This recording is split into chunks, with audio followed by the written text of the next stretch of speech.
I said that the New Testament is the continuation of the Old Testament. The Christians believe that Jews who practice the Old Testament go to heaven. Our Testament is the fast track because we have the Messiah that is anticipated throughout the Old Testament. As someone said, I heard it was Menachem Begin, I don't know if it is, someone asked him, if you meet the Messiah on earth, what would you say to him? And he said, I'd say, is this your first time? That's what the whole Old Testament is anticipating. Some Messiah, they think we got the wrong guy. I gave a beautiful description of the Old Testament and the New Testament, but it's very frightening to secularists. You use the classic language of anti-Semitism. However, let me move on here because there's lots of other things to talk about. Good evening? Let's get back to Nancy Pelosi. No, it's the classic language of anti-Semitism. You've said in the past that women should be armed. How about eating soup? But is that a classic food of anti-Semites? Yeah, that's lovely, Anne.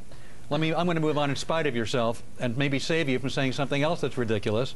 You said the women should be armed. No, you're being ridiculous, but Alan. not be allowed to... No, you can't just come out and say, oh, the classic... Well, what is the classic language of an anti-Semite? To describe the New Testament, Alan? Is that what you're saying?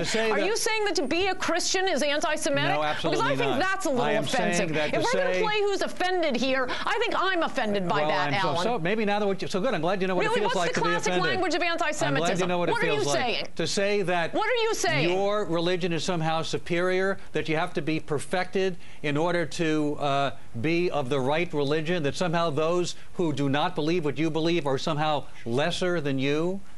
That's the implication, and that is classic anti-Semitism. I'm saying what anyone who actually believes a religion, rather than, oh, your last president, Bill Clinton, walking into the church carrying his 10-pound Bible, people who actually believe their religion believe it. That's part of being a Christian, that you actually believe Christianity is true.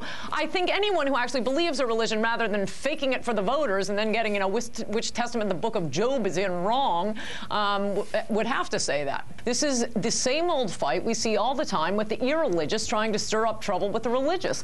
Yes, godless liberals are upset that other people believe in God.